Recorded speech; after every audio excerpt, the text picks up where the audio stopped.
Peritos en Enfermería les da la más cordial bienvenida este día martes 8 de noviembre del 2022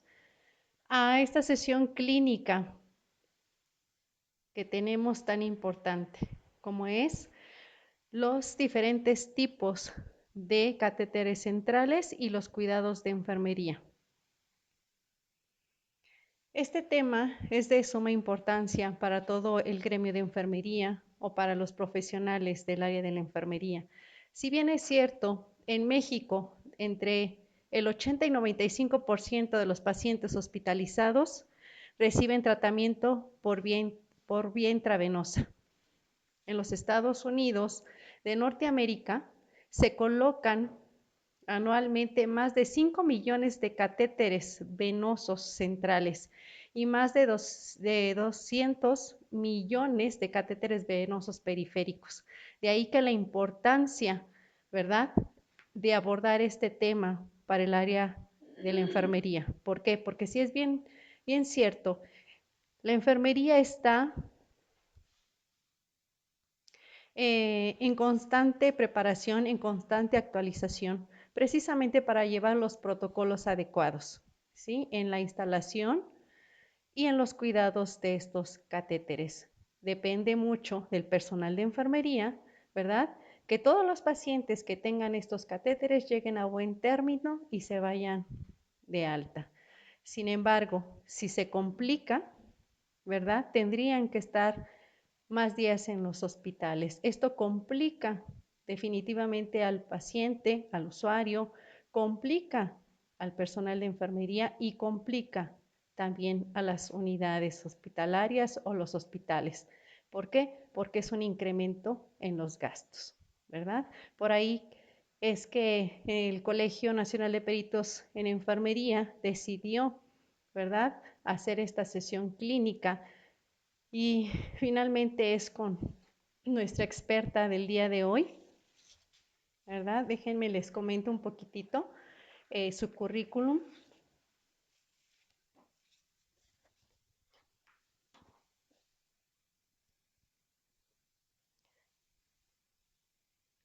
Y bueno,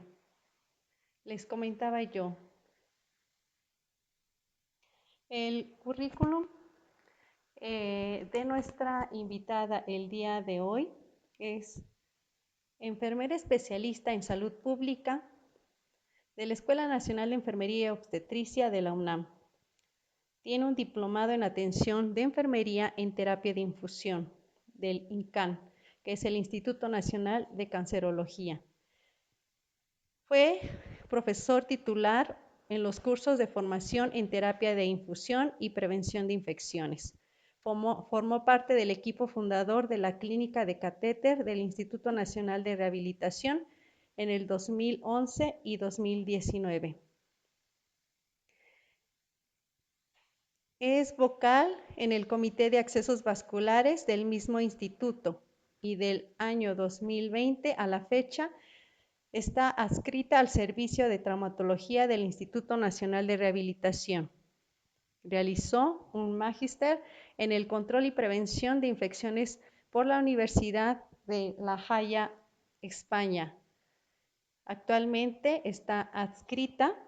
a la unidad quirúrgica del Centro Nacional e Investigación de Pacientes Quemados, CENIAC. Para el Colegio Nacional de Peritos en Enfermería, es un gusto y es un placer presentarles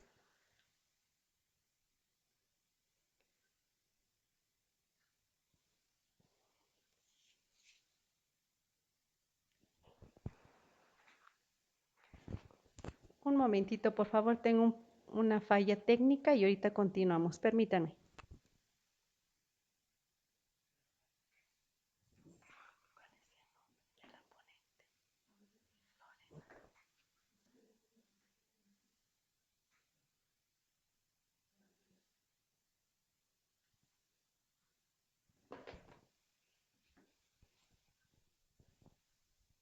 ¿Sí?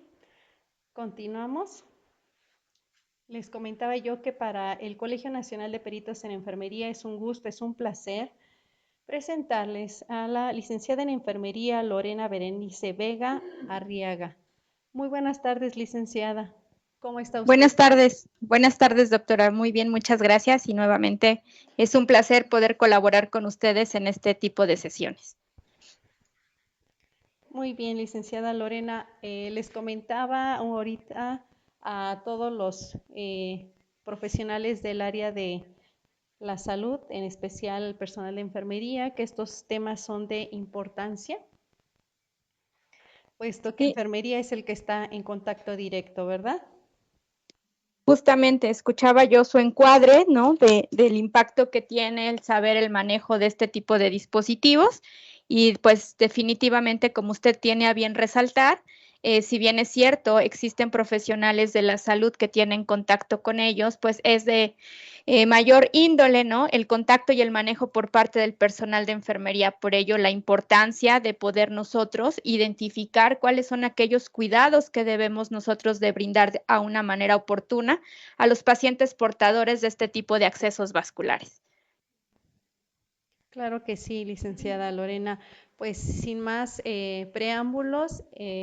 le cedemos la palabra para que iniciemos la sesión del día de hoy. Y muchísimas gracias por estar nuevamente en el colegio. Un placer colaborar con ustedes. Pues bien, ya la doctora tuvo a bien darnos, ¿no?, un encuadre o el impacto que tiene el conocer y saber el manejo de los dispositivos de acceso vascular. En este caso, o lo que manejaremos el día de hoy, pues será específicamente en el cuidado del acceso vascular central. Si bien es cierto, hay ciertas especificaciones de acuerdo al tipo de catéter central del que estemos hablando. Lo que vamos a manejar en esta sesión va a ser algo de los estándares que se manejan de manera general en cada uno de ellos y pues obviamente que podrá haber ciertas variantes de acuerdo al tipo de dispositivo asociado a la longitud y a los calibres derivados de cada uno de estos accesos. Para poder iniciar, esta es la orden del día, en donde pues veremos una introducción, ¿no?, que es resaltar, ¿no?, o resaltar la parte que ya nos encuadraba la doctora. ¿Cuál es el objetivo? Conocer epidemiológicamente qué significancia tiene, ¿no?, que nosotros como personal de enfermería sepamos realizar el manejo de estos dispositivos. Hay dos puntos muy relevantes dentro del manejo de los dispositivos de acceso vascular, que son los momentos en los cuales, ¿no?, tenemos que nosotros poner en práctica todas aquellas evidencias que tenemos disponibles para disminuir esas complicaciones. Y esta va a ser al momento de la inserción de los dispositivos, pero también al momento del mantenimiento, al momento del mantenimiento es la etapa crucial en la cual debemos de implementar ciertos protocolos para disminuir complicaciones y poder preservar el dispositivo vascular hasta el término del tratamiento del paciente. ¿Qué impacto tiene cada una de estas acciones en relación a la repercusión, como bien tenía de notar la doctora, en que si nosotros realizamos alguna omisión, no única y exclusivamente impacta de manera directa a una institución sanitaria, sino que este también va a generar complicaciones y ciertos estragos a nivel del individuo que nosotros estamos manejando? De igual forma, al ser una atención metodológica y secuencial, obviamente también va a repercutir en las actividades del personal de enfermería, en donde va a postergar incluso o va a alargar el tiempo de cuidados en el paciente si nosotros no realizamos de manera adecuada o de manera puntual este tipo de protocolos que van específicamente dirigidos a disminuir la incidencia de las complicaciones que se han reportado, ¿no?, de manera más prevalente a nivel nacional y a nivel internacional. Y con base al análisis de la información que vayamos nosotros desarrollando a lo largo de la sesión, pues llegaremos a unas conclusiones referente hacia el manejo y el cuidado. Pues bien, a manera de introducción, ¿no?, ya se mencionó, el dispositivo intravascular central es uno de los dispositivos de los cuales, ¿no?, tiene mayor grado de incidencia en el manejo del paciente intrahospitalario. Las necesidades de un dispositivo intravascular central siempre van a depender con base a la valoración inicial del paciente, pero también en donde vamos a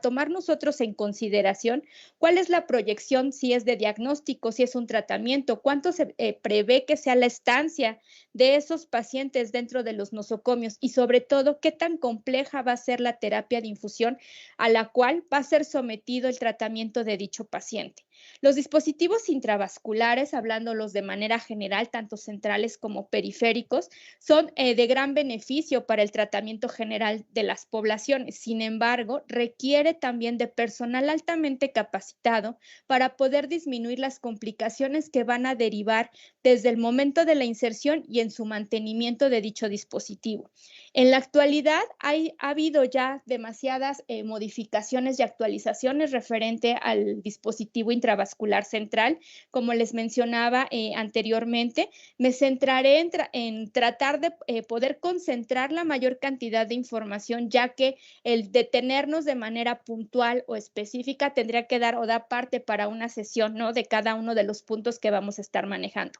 Sin embargo, pues siéntanse con la libertad de en su momento poder hacer las preguntas necesarias para poder despejar las dudas que deriven de esta sesión. El objetivo va a ser implementar estrategias basadas en la evidencia para que podamos prevenir o reducir el riesgo de complicaciones relacionadas a uso de dispositivos intravasculares. Este es otro de los nuevos términos que ya se empieza a atañar desde el año 2016 por la Infusion Nurse Society. Ya no hacemos referencia como catéteres, sino ya les llamamos dispositivos intravasculares, y en donde también veremos más adelante que existe una nueva nomenclatura para poder nosotros dirigirnos a cada uno de estos dispositivos con la finalidad de poder identificarlos de una manera más puntual, y de esta forma también nosotros poder implementar lo que serían los protocolos dirigidos con las especificaciones debidas de acuerdo al tipo de dispositivo que estemos manejando. Dentro de lo que se refiere al acceso vascular, pues vamos a dar ese encuadre general, ¿no? Vemos que sin un acceso venoso, pues pocos tratamientos en la actualidad podrían ser administrados en la parte intrahospitalaria, y el acceso vascular, sin lugar a duda, va a ser la experiencia más invasiva que van a experimentar los pacientes. Por ello, es de vital relevancia que, así como nosotros tenemos contacto o hacemos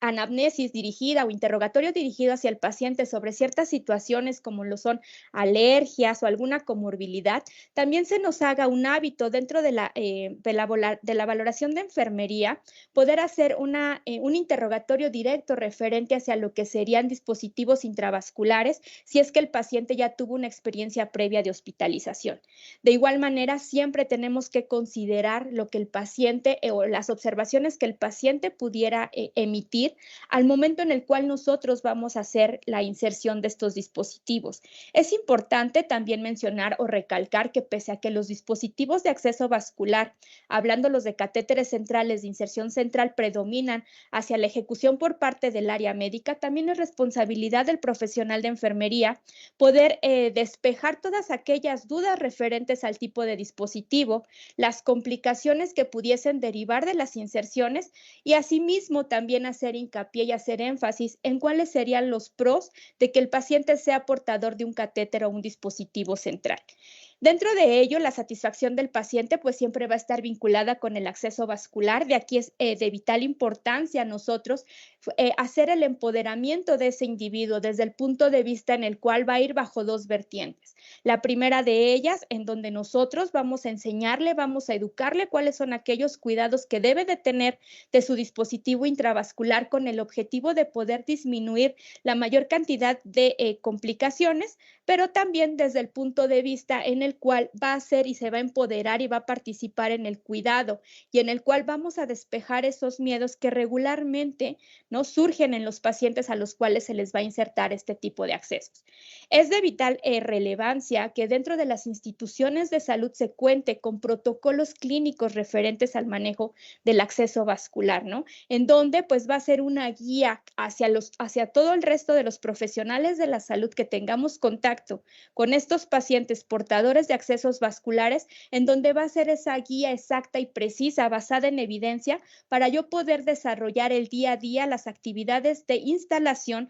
y mantenimiento, que es en el que nosotros participamos de manera más directa y más fehaciente al momento del manejo del paciente. Estos protocolos también cabe mencionar que pueden hacerse, se pueden adaptar, es decir, si bien es cierto, tenemos una norma que nos dicta todos y cada uno de los pasos que debemos de seguir referente a la terapia de infusión, regularmente existen protocolos adaptados con base a las necesidades de cada una de las instituciones sanitarias, en donde obviamente se van a centrar específicamente en dar un cuidado holístico hacia el tipo de población que estamos manejando dentro de estas instituciones. Estos protocolos tendrán relevancia y tendrán también referencia con base a la evidencia científica, tanto nacional como internacional, con el objetivo siempre de brindar un cuidado, ¿no?, a la vanguardia referente a la evidencia, pero también con base a la tecnología disponible que tengamos nosotros dentro de las instancias de salud.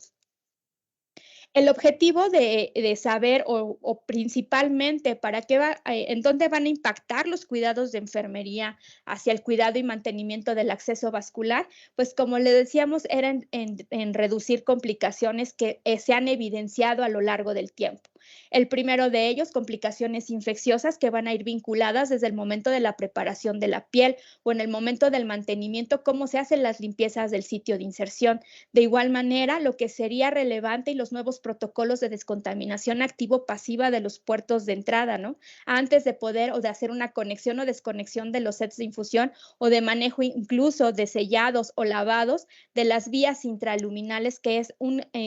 se ha reportado con base en la evidencia que tiene una alta incidencia de contaminación intraluminal que va a desencadenar en algo específicamente de relevancia epidemiológica como lo son las infecciones del torrente sanguíneo. De igual manera, dentro de la evidencia, en los últimos 6, 7 años se ha notificado la relevancia que tiene la movilización del catéter, los famosos autorretiros de catéter o incluso el famoso pistoning, como se le llama en acceso vascular, que es un mal aseguramiento del dispositivo intravascular que va a generar entrada y salida entre lo que es el plano de la piel y la comunicación al torrente sanguíneo, que va a favorecer una siembra hematógena de los microorganismos, ya sea de la microbiota que se encuentra a nivel de la piel o de aquella microbiota que se encuentra alrededor del excedente de catéter, que va a desencadenar en una infección del torrente sanguíneo. Y desde hace algunos años no se tomaba en consideración lo que eran las lesiones o daños a la piel, ¿no?, que sería el que observamos skin injuries, en donde en su momento se carecía de un protocolo específico para su vigilancia y que para poder dar respuesta a estas necesidades se englobó en una terminología denominada MARSI, pero que a partir del año 2021, en la nueva emisión de los estándares de la INS, nos dice que existe un protocolo que se denomina CASI, en donde vamos a hacer la observación de todas aquellas adhesivos o todos aquellos insumos que tienen contacto en relación a la zona pericatéter y que pudiesen generar una lesión en la piel, desencadenando incluso algún riesgo de contaminación cruzada por las lesiones que se están realizando o que se están generando de manera indirecta al momento del mantenimiento de los dispositivos intravasculares. El objetivo o la meta que debemos plantearnos al poder nosotros evidenciar cada una de estas complicaciones va a ser, en primera instancia, reducir costos, pero sobre todo va a ser incrementar la calidad del cuidado, siempre basados en el alto estándar de evidencia para poder nosotros ejecutar cada una de las acciones derivadas hacia el mantenimiento del dispositivo intravascular. Debemos también de estar centrados en incrementar la satisfacción del paciente y maximizar los resultados clínicos. Es decir, dentro de lo que se dice en los cánones de terapia de infusión, no se mide una institución hospitalaria por el número de catéteres que inserta, sino por aquellos dispositivos intravasculares que durante su mantenimiento, valga la redundancia, se mantienen sin ningún tipo de complicación y se logra una tasa de éxito del 100% en el mantenimiento del dispositivo hasta la conclusión del tratamiento. Es importante cumplir las metas para lograr el uso, ¿no?, de productos clínicamente relevantes y para ello ha habido avances a nivel de la tecnología, tanto en los apósitos de cobertura, que también es una nueva nomenclatura que se acaba de modificar, y lo que sería la implementación de estándares en la práctica clínica, que cuando estos son usados de forma conjunta, pero obviamente cuando sabemos hacer y sabemos ejecutar, van a tener un alto impacto en la mejora de los resultados clínicos, específicamente de lo que estamos hablando, reducción de infecciones del torrente sanguíneo reflejadas en bacteremias relacionadas a catéter o de complicaciones mecánicas durante el mantenimiento del dispositivo intravascular. permítanme porque ya no me, ahí está, ya no me dejaba cambiar. Todo esto lo vamos a ver reflejado epidemiológicamente en lo que les he venido mencionando, ¿no? Hablándolo y abordándolo desde el punto de vista infeccioso. Lo que se va a ver reflejado en las tasas intrahospitalarias van a ser las infecciones del torrente sanguíneo relacionadas a catéter. Esta condición nosológica es una grave amenaza para la vida de los pacientes, ya que también se requiere de que se tenga un buen ojo clínico para poder determinar en qué momento se está presentando esta complicación infecciosa y no desencadene o no se exacerbe como lo sería con un choque séptico. Se dice, ¿no?, que 1 de cada 10 pacientes a los cuales está colocado un dispositivo intravascular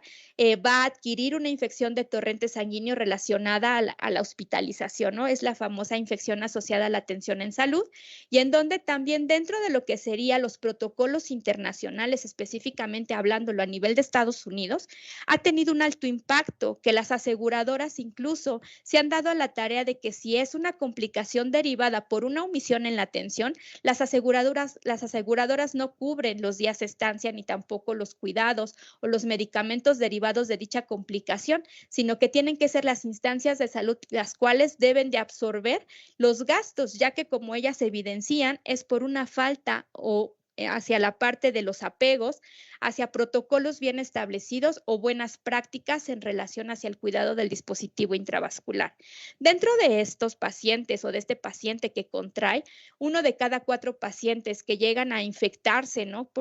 del torrente sanguíneo,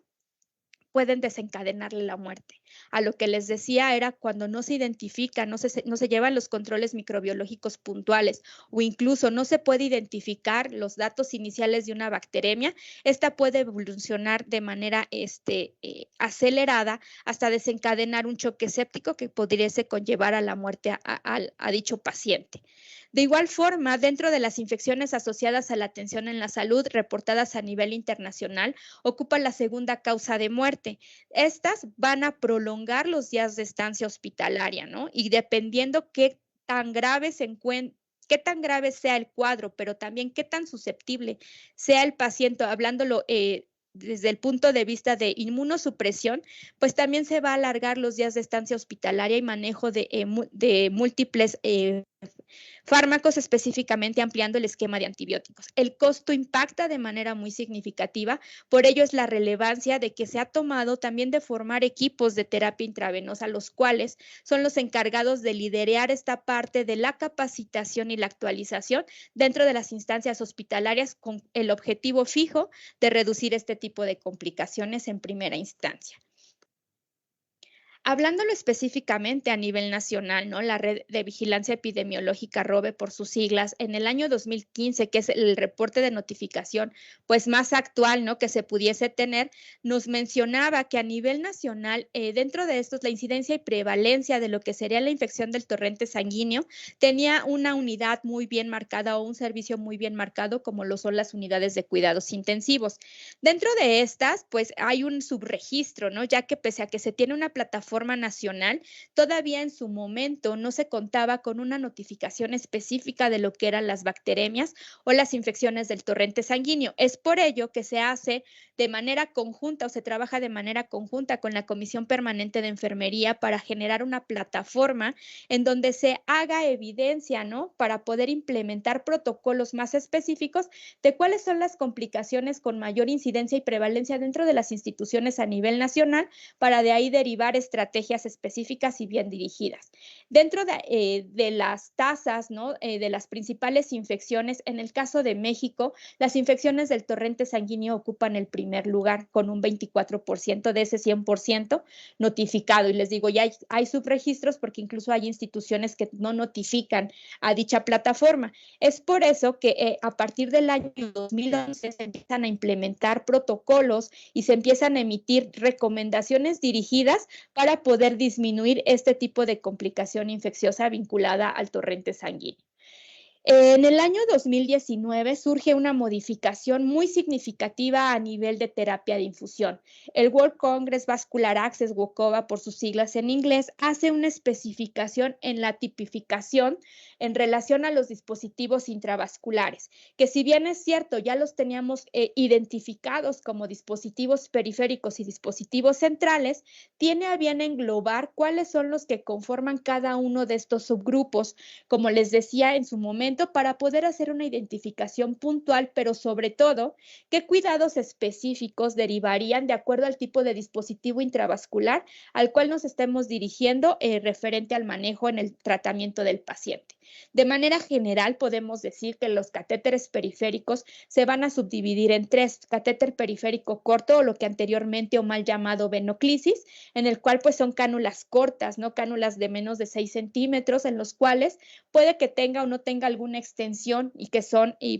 puede o que tenga o no, de acuerdo a la tecnología con la que estemos disponiendo en nuestras instituciones, tengan plataformas de estabilización. Viene, ¿no?, a tomar una vital relevancia lo que sería el catéter periférico largo o el famoso mini midline, que surge o tiene un mayor auge de su uso a partir de pandemia, ¿no?, en donde es uno de los dispositivos que se hace para el manejo de los pacientes con COVID no grave, en las cuales son cánulas pues por arriba de 6 centímetros, estamos hablando de 7 a 15 centímetros, que se van a insertar en la zona del antebrazo y que me van a permitir mantener el dispositivo intravascular hasta por 15 días, siempre y cuando no tenga una complicación derivada al momento del manejo. Y el midline, catéteres ya específicamente diseñados para eso, ya que anteriormente teníamos a mal llamar a los catéteres PIC con mala ubicación como catéteres de línea media. Sin embargo, insisto, en el año 2019 es cuando ya se lanza al mercado un dispositivo diseñado específicamente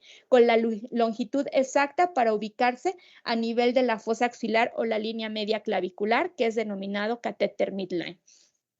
Pero para lo que nos atañe en esta sesión son específicamente los catéteres centrales. Y los catéteres centrales dejan de llamarse dispositivos de acceso vascular o catéteres venosos centrales y se subdividen de acuerdo a la región del cuerpo donde se encuentran insertados. Para ello tenemos los catéteres PIC, que son los catéteres centrales de inserción periférica. Es un catéter central cuya punta, ¿no?, se va a ubicar en el tercio inferior de la vena cava superior y que pues su inserción va a ser periférica por abordajes a nivel de las venas basílica, braquial, axilar o cefálica, y que estos pueden tener ciertas especificaciones con base a los calibres y con base al número de luces. De igual manera, estos se insertan a nivel del tercio medio del antebrazo con uso de ultrasonido y que pueden ser insertados por técnica Seldinger modificada por micropunción o microintroducción, que se hace de una forma más cómoda. De ahí viene la subdivisión de los catéteres que se abordan a nivel de la zona torácica o parte central del cuerpo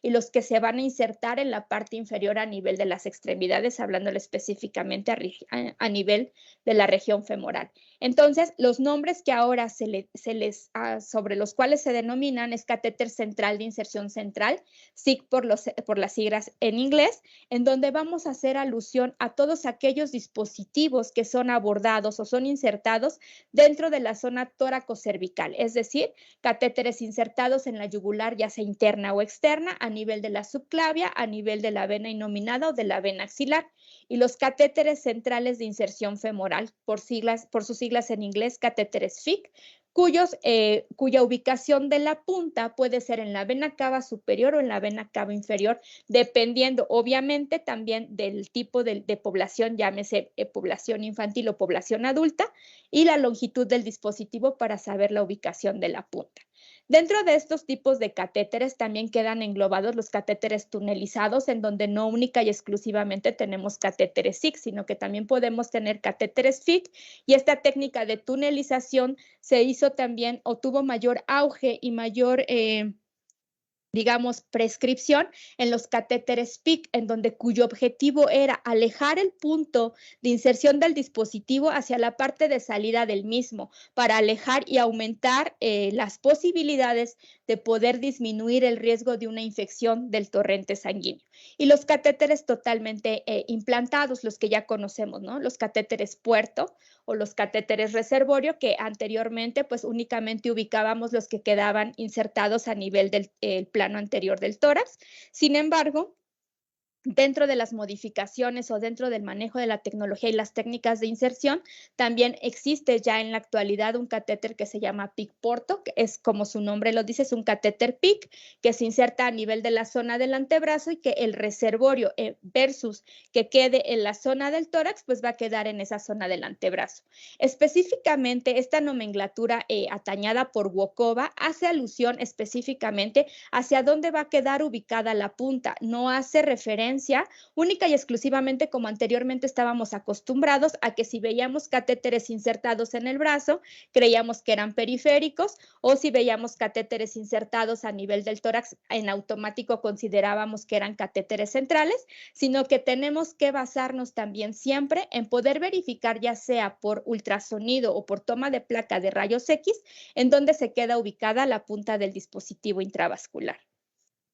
Dentro de esto, y haciendo ya, ¿no?, hincapié hacia la forma o tomando ya la forma para los cuidados de enfermería, los cuidados de los dispositivos intravasculares, nos vamos a basar en 4 puntos muy relevantes. La limpieza del sitio de inserción. Esta va a ser también alusión a la preparación de la piel al momento de la colocación del dispositivo intravascular, en donde ya como base de los estándares 2021 de la Infusion Nurses Society nos dice que tenemos que considerar el tipo de piel del paciente para de ahí determinar el tipo de antisépticos a elegir para nosotros disminuir el riesgo de lesiones a nivel de la dermis y que pudiesen complicar, ¿no?, el momento de la inserción o incluso el mantenimiento del dispositivo. De igual forma, debemos de tomar en consideración la concentración del antiséptico. Esto tomando de referencia los grupos etarios hacia los cuales pues estemos nosotros enfocados hacia el manejo del dispositivo intravascular. Otro punto relevante es el mantenimiento de la permeabilidad de los lúmenes.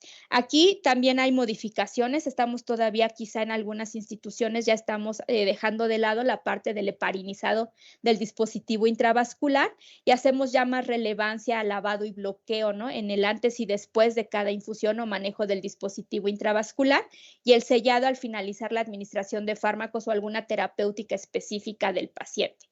Debemos de realizar también lo que es una evaluación de riesgos, y es donde entra aquí una de las nuevas complicaciones a vigilar, lo que sería la estabilidad del dispositivo intravascular, en donde no única y exclusivamente hacemos alusión o referencia hacia cuál es el material de aseguramiento que lo estamos teniendo a nivel de la piel, sino también cuáles son los dispositivos de aseguramiento que estamos implementando para proteger los sitios de inserción. Los dispositivos, ¿no?, o lo que antes conocíamos como apósitos de cobertura, que ahora son dispositivos integrados, es también en donde ha habido un avance en la ingeniería de este tipo de apósitos y que cada vez hay un abanico de posibilidades para poder seleccionar con base a las necesidades del paciente y también con base a los factores de riesgo que nosotros hayamos evaluado en relación hacia la parte de complicaciones a nivel del sitio de inserción o en la región pericatéter, como lo mencionaba, que era la valoración del riesgo de CASI. De ahí derivaría la prevención de infecciones, en donde viene el protocolo de higiene de manos, el manejo de circuito cerrado, en donde toma vital relevancia el uso de conectores libres de aguja o los adaptadores multivía, en donde pues también nosotros debemos de tener un conocimiento para poder hacer la selección y manejo de los dispositivos, porque cada uno de estos tiene también ciertas especificaciones con base al septo o válvula que tiene el dispositivo intravascular. Y las famosas técnicas asépticas, que estas en los nuevos estándares nos viene a hacer alusión hacia las técnicas de descontaminación activo-pasiva a nivel de los puertos de inyección y una técnica que se llama técnica de no tocar, ¿no?, la técnica ANTT, técnica de no touch, en donde nos hace referencia a cuáles son los puntos críticos y semicríticos dentro de lo que sería el procedimiento tal del momento de la inserción del dispositivo, pero también al momento del mantenimiento, mismo que veremos de manera general a lo largo de esta sesión. Bien, en primera instancia, cada una de estas va a tener impacto en relación a la patogenia de infección del torrente sanguíneo. El primero de ellos, reducir complicaciones infecciosas asociadas hacia lo que sería el microbioma de la piel del paciente. Y es ahí en donde entra la parte de manejo de preparación de la piel. en donde tengo que hacer un uso adecuado de los antisépticos, una selección adecuada, pero también una combinación y dejar que estos actúen con base a las especificaciones de cada uno de ellos para lograr el objetivo de dar control al microbioma y lograr así un control a nivel del estrato córneo que disminuya el riesgo de contaminación desde el momento de la colocación del dispositivo. De ahí tendríamos lo que sería la estabilización del catéter.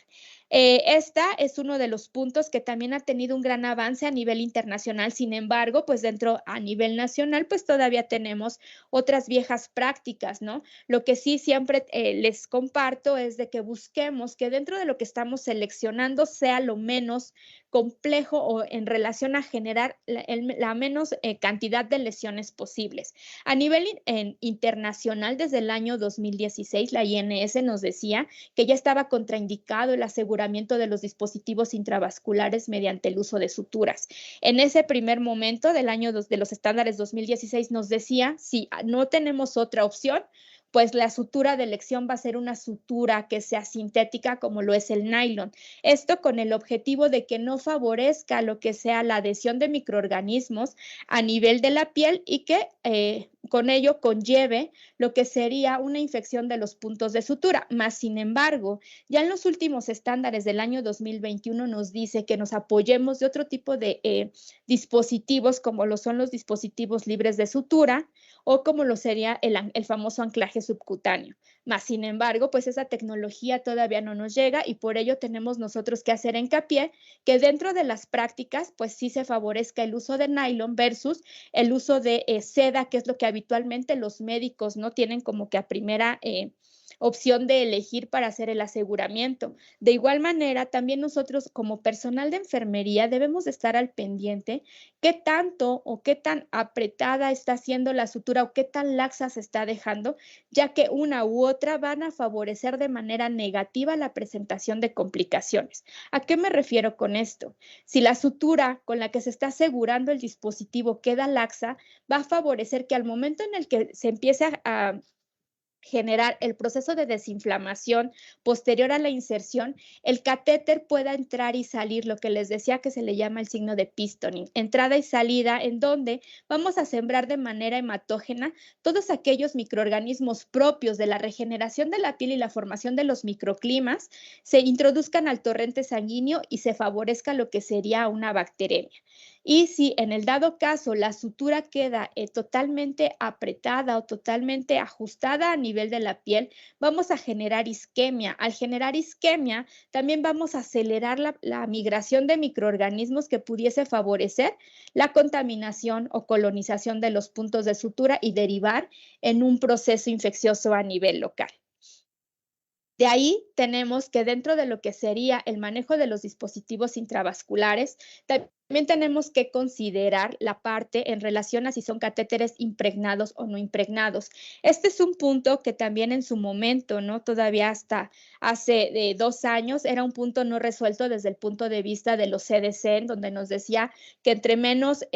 aditamentos o en el caso de los dispositivos intravasculares no estuviesen impregnados, era mejor para disminuir el riesgo de alguna complicación. Sin embargo, conforme ha avanzado la evidencia, ahora se nos dice, ¿no? Por el punto de expertos, que si el paciente tiene antecedentes de bacteremias o de infecciones vinculadas a catéter de manera recurrente o es un paciente inmunocomprometido que se encuentra dentro de las unidades de cuidados intensivos, la primera elección va a ser insertarle un dispositivo intravascular impregnado. Obviamente, siempre y cuando podamos nosotros disponer de él. Yéndonos de manera ascendente, como lo vemos en la imagen, otro punto a considerar y es en donde nuevamente en el 2021 ya se emiten protocolos dirigidos de descontaminación activo-pasiva son los puertos de entrada. Los puertos de entrada deben de someterse a una descontaminación previa a la conexión o desconexión de los sets de infusión o a la administración de algún medicamento o algún mantenimiento específico como lo sería el lavado y bloqueo de la vía, ya que se observó que al no descontaminar la parte de las superficies de los LUER de cada uno de los puertos, también se contaminaba de manera extrínseca la parte intraluminal, principalmente por Acinetobacter baumannii, que es el microorganismo de mayor prevalencia que existe a nivel de la ropa intrahospitalaria. De ahí tenemos la parte de la vigilancia de los sitios de inserción, en donde nuevamente nos vamos a ir hacia manejo de antisépticos, pero que cobra mayor relevancia en este punto, lo que serían los dispositivos de aseguramiento. ¿Qué tipo de dispositivo de aseguramiento voy a utilizar? Si necesito dispositivos de aseguramiento de avanzada que me permitan la transpiración de la piel porque el paciente es un paciente diaforético o es un paciente inmunocomprometido y yo estoy observando modificaciones en el sitio de inserción que pudiese hacer la condicionante de yo elegir entre un apósito con almohadilla de clorexidina. Aquí también es la implementación de otro tipo de escalas, la escala BES, la valoración del sitio de entrada, para yo poder identificar si es un proceso inflamatorio normal o vamos hacia el perfil de hacer una vigilancia estrecha y toma de hisopados para determinar si no se está cursando con una colonización de la puerta de entrada. Los CDC también ya la tenían reportada, ¿no? 3 puntos importantes: mantener libre de microorganismos a nivel de la sangre, el punto de inserción en el cual pues va a tomar relevancia desde el momento de que se está haciendo la selección y preparación de la piel previa a la inserción del dispositivo, y las conexiones en donde se evidencia que los microorganismos migran de manera intraluminal, ya sea por contaminación de las soluciones o las ligaciones intravenosas que estemos administrando, o en su defecto por una conexión o desconexión inadvertida de los puertos de entrada, y obviamente también la falta de protocolos de descontaminación a nivel de los puertos de conexión. El objetivo siempre va a ser llegar a cero, es decir, la famosa bacteremia cero, en donde se busca reducir la infección del torrente sanguíneo. Ya vimos que el encuadre del problema es significativo con base a todas aquellas complicaciones, tanto a nivel de costos económicos, pero sobre todo a nivel de complicaciones derivadas específicamente en el individuo. Debe de haber un proceso para poder resolver el problema en donde, pues, de manera individual, ¿no? Se tenga a nivel de las instancias hospitalarias un análisis específico de cuáles son los puntos dentro de la cadena de atención referente al acceso vascular requieren de áreas de oportunidad y fortalecimiento al momento de implementar los protocolos dirigidos para el manejo de los dispositivos o de los pacientes portadores de un dispositivo intravascular. Siempre debemos de tomar en cuenta que cada uno de los casos o cada una de las situaciones que vamos a ejecutar dentro de los protocolos debe de tener una sustentabilidad, es decir, que no sean procedimientos o que no sean procedimientos basados en quizá en algunos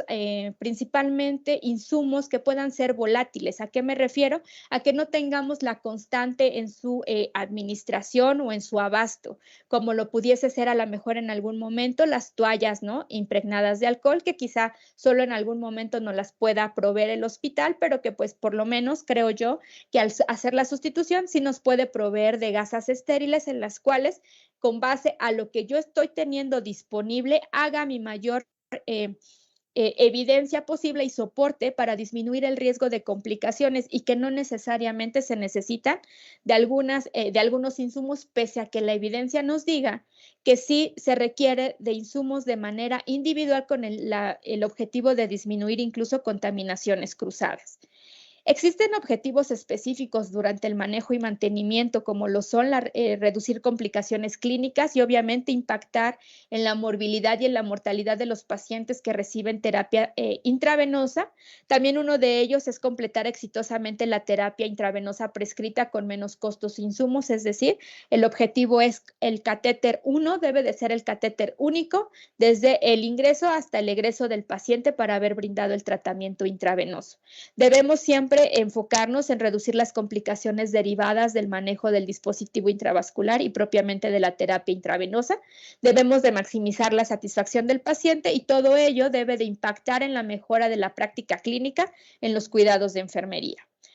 Siempre debemos fomentar y aplicar buenas prácticas en terapia de infusión desde el punto de vista de elección del dispositivo adecuado para cada paciente, y aquí nos vamos desde el catéter central de inserción periférica, pero también tomar en consideración el número de luces necesarias, ¿no? Con base al requerimiento de infusiones o líquidos intravenosos a los cuales vaya a ser sometido el tratamiento del paciente, el uso de medidas de barrera adecuadas tanto al momento de la inserción como al momento del mantenimiento, preparación adecuada de la piel, un punto importante para poder impactar desde el momento de la colocación del dispositivo intravascular. Asegurar técnica séptica durante la inserción y la manipulación, mantenimiento y cuidado del dispositivo por personal capacitado. Y aquí también pues ya nada nos exime, ¿no? A veces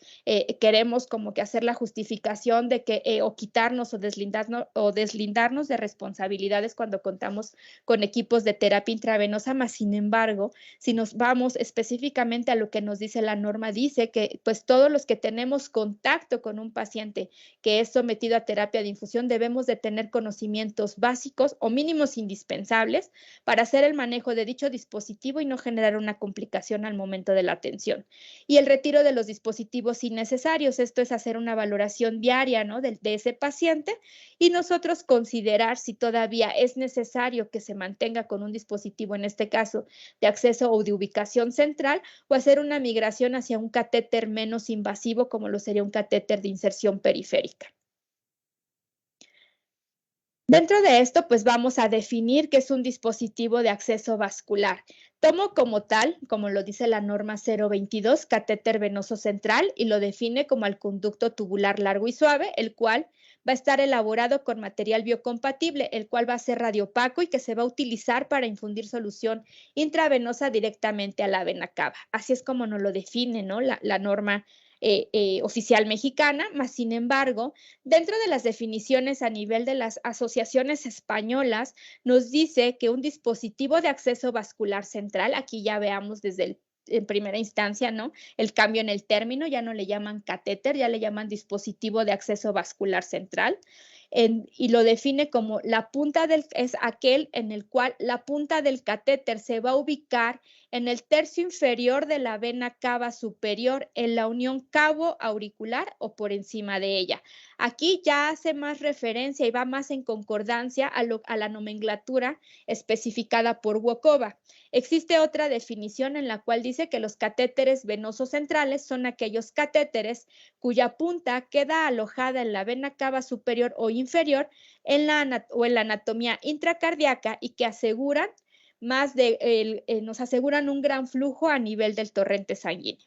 Existen diferentes tipos de catéteres, ya lo veíamos en el slide donde veíamos la clasificación por parte del Wokova. Dentro de estos dispositivos centrales, pues veíamos también existen los catéteres de alto flujo, ¿no? Los catéteres tipo Majurcar o tipo Niágara, que también son de uso específico para ciertas terapias que, si bien es cierto, no son intravenosas, sí se consideran dentro de los dispositivos intravasculares y que estos tienen algunas otras especificaciones con base a las tasas de flujo. Existen pues los catéteres puerto, los catéteres con reservorio, los cuales pueden ser uni o bicamerales y que también sus especificaciones son muy puntuales en relación hacia la población hacia quienes se les va a insertar y tiene cuidados también que van a variar, ¿no?, dependiendo con base, obviamente, al mantenimiento y características propias del reservorio, y que estos dispositivos puede tener la desventaja, ¿no?, si lo queremos ver así, sin embargo, son de los catéteres que tienen un mayor grado de ventajas,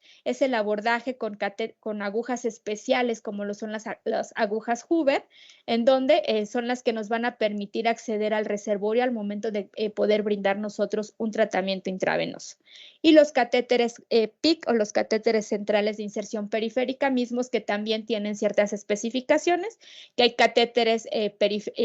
centrales de inserción periférica que nos pueden soportar presiones en el dado caso de que el paciente requiera de la inyección de un medio de contraste, y hay algunos que no están diseñados para ello. Es por eso que también nosotros debemos de conocer qué tipo de insumo estamos nosotros manejando para saber, ¿no?, los famosos PCI que vamos a ver más adelante, en cómo van a influir con base también incluso en la selección de las jeringas o con base hacia qué tan factible es la infusión, ¿no?, por bombas a presión o su infusión de los líquidos intravenosos a gravedad. Existe de manera general, ¿no?, algunas indicaciones para el uso de los dispositivos intravasculares. Uno de ellos son las transfusiones sanguíneas, las muestras o las tomas recurrentes de muestras de sangre. Obviamente van a estar indicados en aquellos tratamientos intravenosos que sean fleboirritantes o vesicantes. Es también de vital importancia reconocer que cualquier solución hiperosmolar, como lo son las nutriciones parenterales, deben de ser administradas por dispositivos intravasculares centrales por el alto riesgo que tienen de infiltración y extravasación y que generarían incluso daños a nivel tisular de la extremidad donde se encuentra insertado el dispositivo para pacientes con tratamientos crónicos más prolongados, como lo serían pacientes oncológicos para administración de citotóxicos y como lo veíamos para hemodiálisis, específicamente hablándolo de catéteres de alto flujo. Si bien aquí se menciona que en su momento eran indicados para un monitoreo invasivo, en la actualidad sabemos que los dispositivos intravasculares convencionales que insertamos para la administración de terapia de infusión no deben de ser considerados, ¿no?, como tal para una monitorización invasiva del paciente, ya que en ocasiones, ya sea por condicionantes propias del paciente, como lo serían pacientes ventilados o cualquier paciente que por alguna condición aumente lo que serían las presiones intracardíacas, pudiese generar un desplazamiento de la ubicación de la punta, con lo cual obtendríamos lecturas erróneas de esas presiones invasivas. Para ello se ha diseñado un catéter específico, la marca es Vigileo, no tengo conflicto de interés, pero ese catéter tiene una fibra, ¿no? Es como una fibra óptica en la cual sí está diseñado específicamente para que su ubicación sea específicamente nos ayude hacia lo que serían las presiones invasivas en un paciente críticamente enfermo. Dentro de los cuidados que debemos de tener también nosotros, personal de enfermería, que estamos colaborando al momento de la inserción de los dispositivos intravasculares, es saber diferenciar al momento de hacer la selección de los sitios de inserción. Aquí debemos tomar en consideración 3 puntos importantes. ¿Qué tanto existe el riesgo de contaminación? ¿Qué tanto existe el riesgo de salida accidental? ¿Y qué tanto hay el riesgo de que se presente trombosis? Pero ¿qué vamos a tomar en consideración esto? Siempre debemos nosotros de tener un conocimiento mínimo de microbiología en relación a la disposición del microbioma a través del cuerpo. Entonces, se nos dice que dentro del mapeo microbiológico del cuerpo hay regiones muy específicas que tienen un aumento de la biocarga microbiológica, pero a su vez también tienen la desventaja de presentar una mayor cantidad de glándulas sudoríparas, lo cual favorecería un microclima aumentando el riesgo de una infección a nivel local del sitio de inserción y migración a nivel del torrente sanguíneo. Entonces, hablándolo desde el punto de riesgo de contaminación, vamos a tomar de menor a mayor riesgo lo que sería en primera instancia una inserción a nivel subclavia. A nivel de la región subclavia es una región que es más seca, con menos biocarga. De ahí nos iríamos hacia la zona o hacia la región del cuello. También en la región del cuello tiene sus aceptos en relación a qué tanto anatómicamente es un cuello corto o es un cuello largo, y que debemos de hacer también énfasis a nivel del momento de la inserción con el médico que estemos haciendo la colaboración de la inserción del dispositivo, que no sea un abordaje muy posterior hacia la zona de crecimiento del cabello, porque me va a impedir hacer el aseguramiento posterior y 2, el mantenimiento va a ser más recurrente porque los dispositivos de aseguramiento se van a estar desprendiendo, y el factor o el cofactor de riesgo también es el cabello, ¿no?, que me va a ayudar a que migren microorganismos hacia el sitio de inserción y favorecer así lo que sería la contaminación del sitio o colonización del sitio de inserción. De igual manera, yo debo de analizar si ese paciente al cual le van a hacer la inserción de un dispositivo tiene algún otro medio invasivo cercano hacia la zona, llámense ventilación mecánica por cánula orotraqueal, o si tiene un estoma de traqueostomía, que sin lugar a duda me va a favorecer una contaminación extrínseca a nivel del sitio de inserción si es que se hace un abordaje yugular. Y de igual forma, la zona del cuello, al ser zona de pliegue, es una zona más húmeda que presenta mayor sudoración por el número de glándulas sudoríparas y que también tiene ese cofactor en contra al momento de hacer la inserción. Y pues obviamente la que tiene, ¿no?, el pésimo reputación en relación hacia la selección, pues es la zona femoral, en donde por su cercanía a la zona genital, pues hay un aumento, ¿no?, de riesgo de contaminación por los microorganismos o contenidos en esa zona, y también es una zona húmeda en la cual, además de su riesgo de contaminación, también aumentan los riesgos de complicaciones mecánicas, ya que son los catéteres que tienden a disfuncionar más rápidamente en relación relación hacia la obtención de retorno, ¿no? Y si el objetivo de inserción era tomas recurrentes de muestras sanguíneas, pues ese paciente va a tener que ser multipuncionado porque va a dejar de cubrir ese objetivo. El riesgo de salida accidental pues va también relacionado, vinculado a qué tanto, ¿no? Tengo yo una superficie plana para poder estabilizar mi dispositivo, que como observamos, ¿no? La yugular complica mucho la implementación de los sistemas de aseguramiento, a diferencia de cuando son abordajes a nivel de la región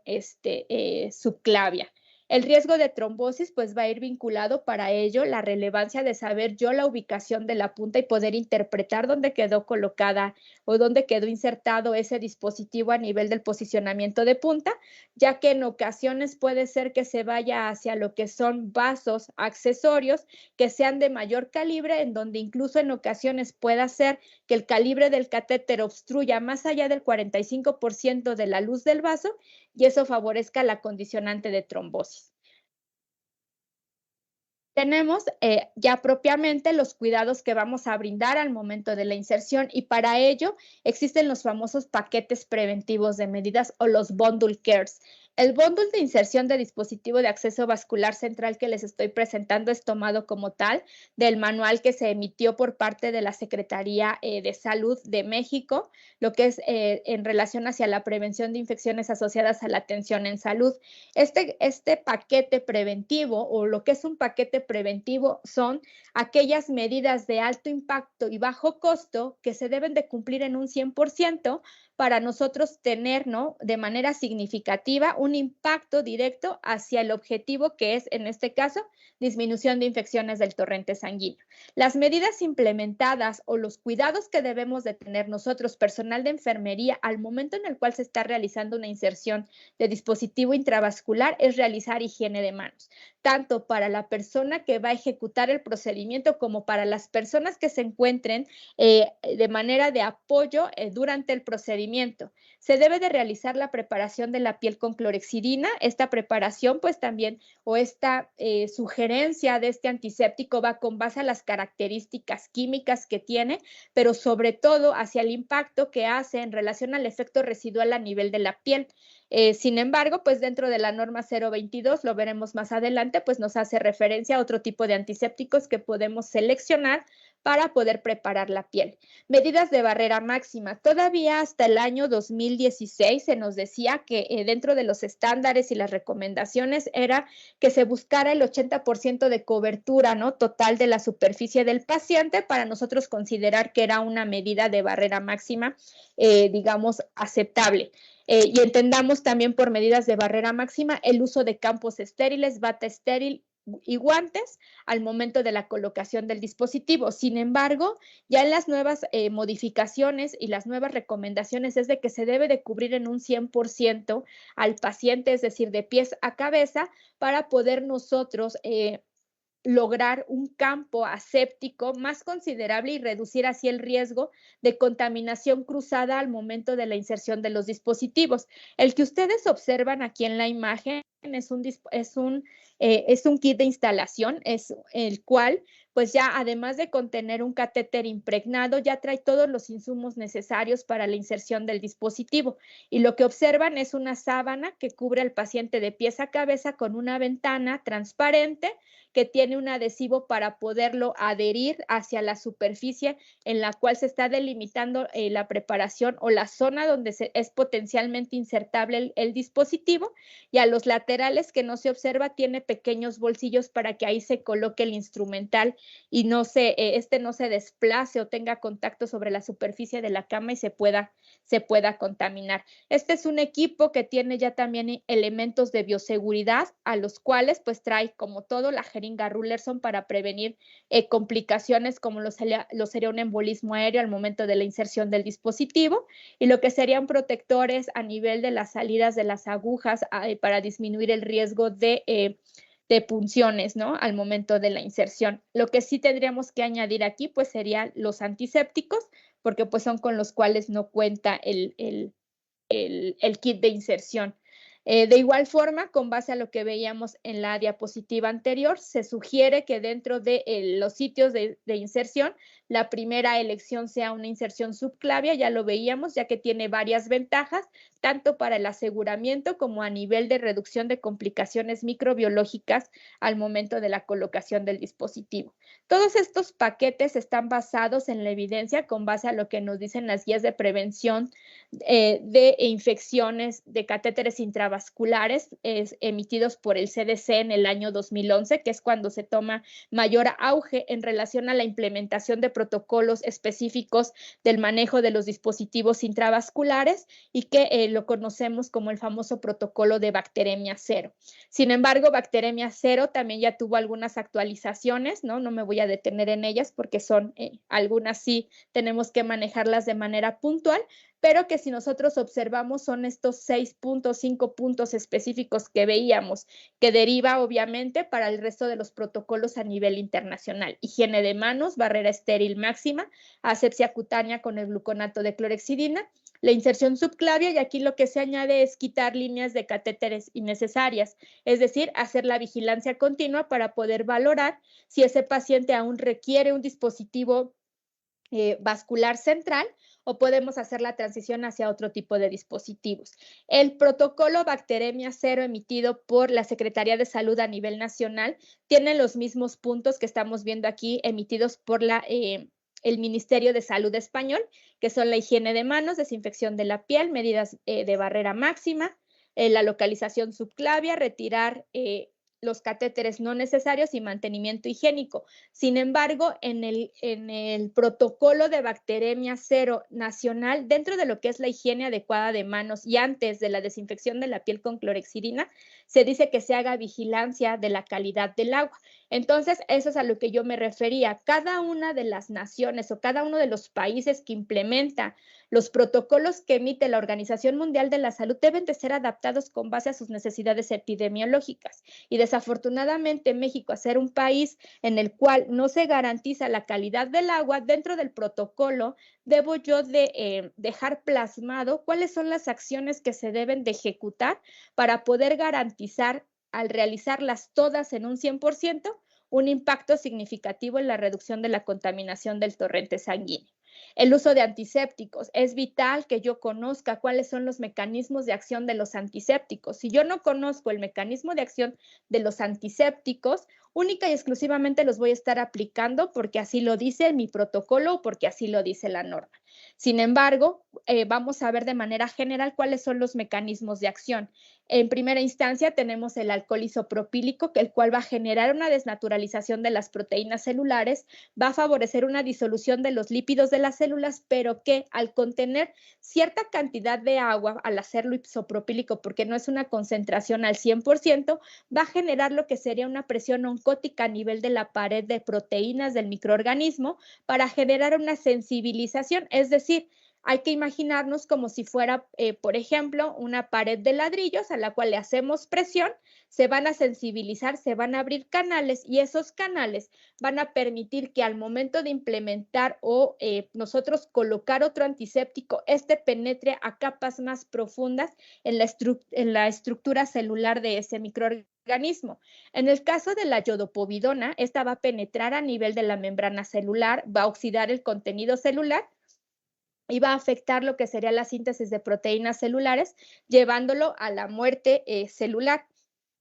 Es importante mencionarles que también debemos nosotros de vigilar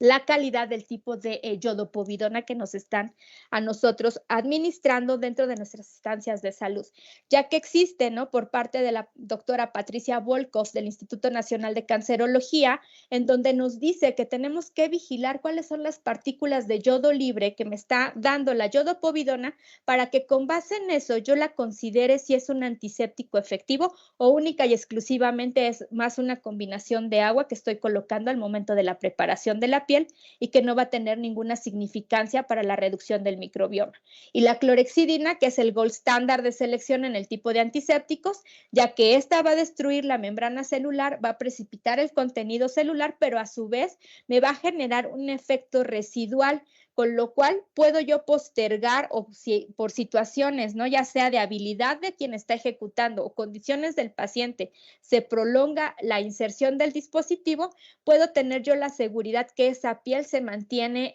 controlada en relación hacia la generación de colonias de microorganismos. Es importante también considerar, ¿no?, cómo se hace la aplicación de estos antisépticos, ya que de nada me sirve yo conocer cómo es su efecto o su mecanismo de acción si no los estoy aplicando de la manera correcta. Los que se van a actuar o se van a activar por una técnica de arrastre, pues va a ser el alcohol isopropílico y la iodopovidona, y el gluconato de clorhexidina se va a activar por una especie de fricción.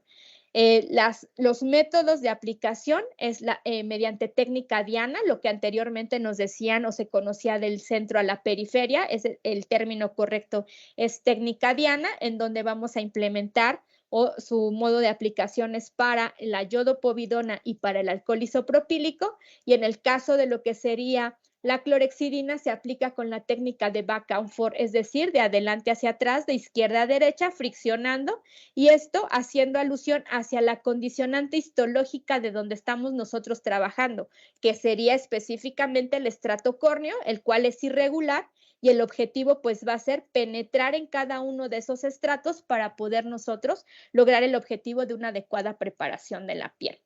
Hay que considerar la acción de los antisépticos. Unos tienen una acción inmediata, una residual y otros acumulativa. Inmediata es el caso del alcohol isopropílico, en el cual nos va a hacer una reducción del microbioma, tanto transitorio como residente. Un efecto residual es aquel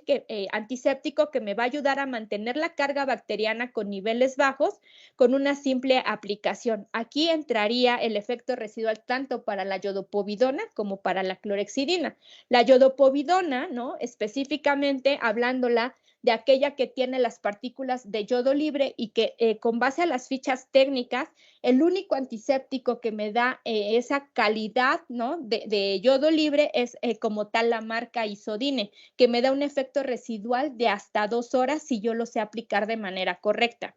En el caso del efecto residual de clorhexidina podemos irnos hasta 4 o 6 horas, siempre y cuando yo también lo haya aplicado con el método correcto. Y el efecto acumulativo, el único antiséptico que nos lo brinda, pues va a ser la clorhexidina, y este efecto acumulativo se debe a que progresivamente va a aumentar la inhibición del crecimiento microbiano, es decir, cuando lo estamos aplicando en repetidas ocasiones. Es por ello que es este antiséptico que también se hace o se emite como recomendación al momento de realizar el mantenimiento de los dispositivos intravasculares, o si lo traspolamos en relación a los dispositivos de aseguramiento para las coberturas de los sitios de inserción, se seleccionan aquellos pacientes en los cuales estamos observando que el sitio de entrada está teniendo alguna transición sugerente de un proceso de colonización, y colocamos los apósitos con almohadilla de clorhexidina.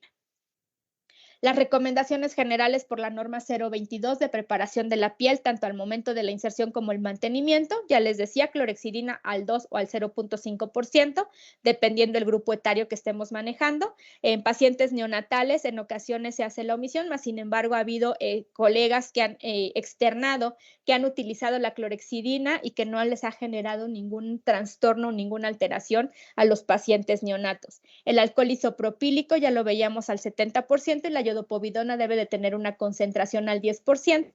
y debe de ser iodopovidona solución, más no iodopovidona espuma. Debemos de seleccionar el antiséptico adecuado con la técnica de aplicación adecuada y su tiempo de secado. Esto también es de vital relevancia. Debo de dar su tiempo de secado entre cada uno de los tiempos que yo esté ejecutando el manejo del antiséptico. El objetivo pues va a ser disminuir la carga microbiana, el método y la técnica correcta mediante la técnica de aplicación y el tiempo de exposición necesario, y debo de conocer siempre el principio activo, ¿no?, del antiséptico para yo saber cuál es el objetivo de la preparación de la piel. Después de las inserciones de los dispositivos, pues debo de esperar, ¿no?, el control de rayos X, si es que yo no lo hice con tecnología de inserción con ultrasonido, ya que si se insertó el acceso vascular Con ultrasonido hay una técnica específica que se llama técnica de burbuja, en donde se infunde solución y se hace la sonografía a nivel de las cavidades cardíacas y se observa literal la presencia de burbujas para poder yo saber que el posicionamiento de la punta se encuentra a nivel central. Sin importar cómo haya yo preparado la piel previo a la inserción, siempre se debe de realizar una primera limpieza de sitio de inserción para poder yo retirar todos aquellos remanentes de restos hemáticos y poder brindar así un microambiente aséptico al momento de poner el apósito de cobertura. Si se cuenta con la tecnología necesaria, se hace la colocación de conectores libres de aguja, se conectan los sets de infusión y si dentro de sus protocolos aún está el realizar el heparinizado y sellado de vías, pues se ejecuta este procedimiento con base a las necesidades y la selección de los dispositivos de los lúmenes que van a quedar en funcionamiento para la infusión de la terapia intravenosa. Se hace el registro en los formatos específicos, ¿no? Como lo serían formatos de instalación y monitoreo del dispositivo intravascular.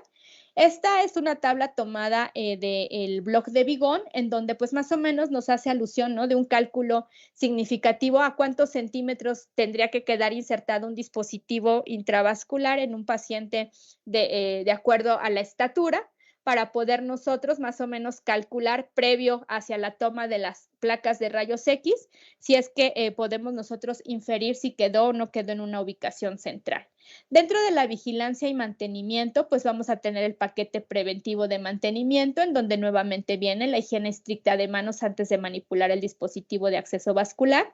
Debemos de valorar diariamente la necesidad del acceso vascular central. Se debe de hacer cambio del apósito transparente de forma séptica. La cronicidad viene también especificada dentro de la norma 022, la cual se basa con base a las características del apósito de cobertura y con base a ciertas características que debemos de valorar que no están alterando ese microambiente y vamos a verlas más adelante. Cambio de los sets de infusión intravenosa, los sets secundarios y los dispositivos agregados, llámense NitroPulse o los famosos filtros o extensiones que se tengan dentro del circuito o set de infusión y que pues tiene que ser con base a la recomendación y hacia las características de los medicamentos infundidos. Si bien es cierto, dentro de la norma 022 tenemos la especificación de los recambios cada 72 horas o cada 24 horas en soluciones hiperosmolares, dentro de la evidencia internacional incluso existe la recomendación de cambios cada 12 horas con base a las características químicas de los fluidos intravenosos que nosotros estemos administrando.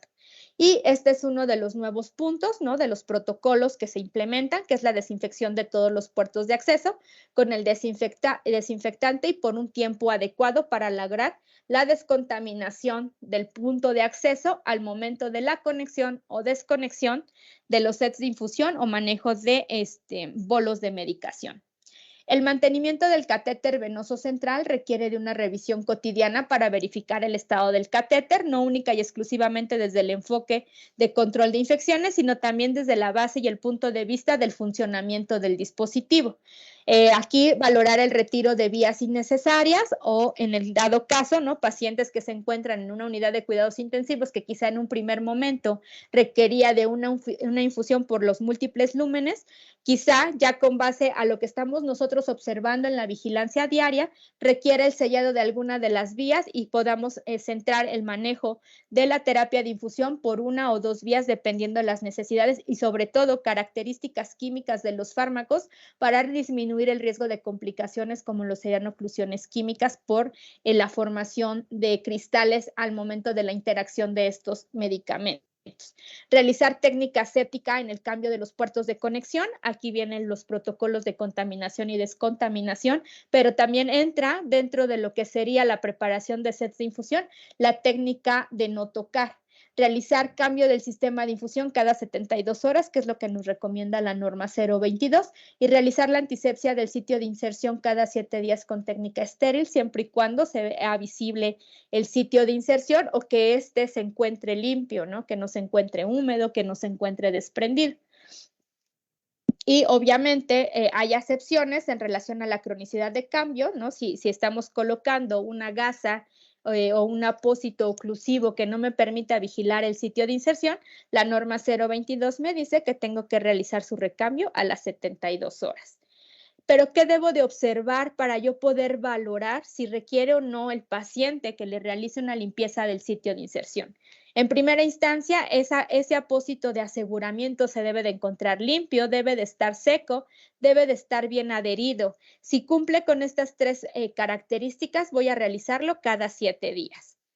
Sin embargo, ¿cuándo vamos a realizar las limpiezas del sitio? Es obligatorio y nos dice la norma que a las 24 horas de que el dispositivo haya sido instalado. Esto para poder yo visualizar si hay datos de sangrado, si hay alguna complicación adyacente al momento de la inserción, como pudiese ser una fístula linfática, y en donde pues ya yo voy a hacer la transición de quizá en algún primer momento dejarlo cubierto con una gasa, ya dejarlo específicamente con un dispositivo transparente para la vigilancia del sitio. Si el apósito, ¿no?, se encuentra húmedo, ya sea por diaforesis del paciente, porque al momento de realizar la higiene, ¿no?, en el baño del paciente no tuve la precaución de cubrirlo, si quizá presentó emesis y se humedeció la curación, o si, como les mencionaba, el paciente tiene algún otro medio invasivo, como pudiese ser una cánula de traqueostomía y tenía abundantes secreciones, se contaminó, debo de realizar la limpieza del sitio de inserción cuando se encuentre desprendida. Este es uno de los puntos, ¿no?, que es, creo yo, un poco más subjetivo, ya que anteriormente generaba mucha controversia porque decían, es que tiene apenas levantada la puntita y ya me dijo que le tenía que hacer curación, y eso generaba una sobremanipulación de los dispositivos. Entonces, ¿cómo vamos a valorar que requiere por desprendimiento una limpieza? Cuando se visualice alguna parte del catéter o se observe el sitio de inserción, o en su defecto, cuando estemos usando apósitos transparentes y que ya no se adhieran de manera hermética al punto de inserción, que se ven incluso como aglobados. Ahí me está sugiriendo que muy posiblemente hubo un exceso de humedad de la piel que hizo que se desprendiera del centro del dispositivo y por ende requeriría una limpieza del sitio por todos aquellos microorganismos y tejido desvitalizado que se está generando por debajo del apósito. Y cuando se encuentre sucia por cualquier situación o circunstancia, y pues obviamente también si hay presencia de restos hemáticos. Y aquí yo tendría que valorar el motivo por el cual, si después de cierto tiempo sigue sangrando el sitio de inserción y requeriría de la utilización de un apósito hemostático para favorecer la hemostasia de ese sitio de inserción. Ya que voy a hacer yo la limpieza, también debo de observar otras condicionantes. En primera instancia, retirar el apósito con guantes no estériles. Siempre se va a hacer con técnica séptica. Tengo que visualizar el sitio de inserción para poder yo vigilar si hay datos de eritema, si hay dolor a la digitopresión, si hay presencia de fibrina, si se encuentran o no se encuentran fijados los puntos de sutura. Y también debo de hacer énfasis en si no ha habido desplazamiento del dispositivo en relación hacia los centímetros a los que quedó insertado al momento de la colocación, o si este no se ha desplazado hacia adentro o hacia afuera, que me pudiese generar también una ya mal ubicación de catéter porque estoy perdiendo la ubicación central del mismo. El procedimiento, como nos lo dice la norma, van a ser 3 tiempos de alcohol más 2 tiempos, 3 tiempos de iodopovidona, o en su defecto un tiempo de clorexidina, en donde siempre voy a tomar de referencia pues la zona y el área central, el punto de inserción del catéter, técnica Diana, si es que así lo amerita el tipo de antiséptico, hacia la zona de la periferia, que regularmente, si nos damos cuenta, la piel queda delimitada por el dispositivo anterior que retiramos o el apósito anterior, y es hasta ahí donde yo debo de cubrir, no única y exclusivamente en la zona del sitio de inserción o puntos de sutura. Otras situaciones que también se colonizan, pues es la región pericatéter, por ello la importancia de yo realizar también la descontaminación hacia la zona de la periferia del dispositivo. Después yo tendría que hacer la selección del dispositivo de aseguramiento integrado. Este es un nuevo término, antes lo conocíamos como apósitos. Jamás les digan parches, son apósitos. Ahora en la actualidad, dispositivos de aseguramiento integrado, que son este tipo de apósitos que han tenido avances también en la tecnología. Si ustedes observan, aquí este tipo de apósitos, los suajes han sido modificados en los cuales se adaptan de mejor manera hacia la salida de los dispositivos. sí, de los dispositivos vasculares. Se observan una zona como que de entretejido, como si fuera una especie de rombo. Estos se llaman dispositivos avanzados. Aumenta o permite una transpiración mayor de la piel, lo que favorece que se adhiera de mejor manera, reduciendo obviamente la humedad a nivel de los sitios de inserción. Las bandas de aseguramiento que son estériles también son auladas anteriormente, o la primera generación de apósitos eran a nivel o eran de una característica como de una tela porosa, ¿no? Sin embargo, pues obviamente como lo que se busca es generar que sean hidrófobos hacia el contacto, ya sea por líquidos extravasados o propiamente también por líquidos propiamente del ambiente del paciente, estos ya vienen como en una especie aulada. Los nuevos dispositivos para accesos vasculares centrales vienen con una especie de marco de referencia en donde tiene un borde en los cuales favorece o facilita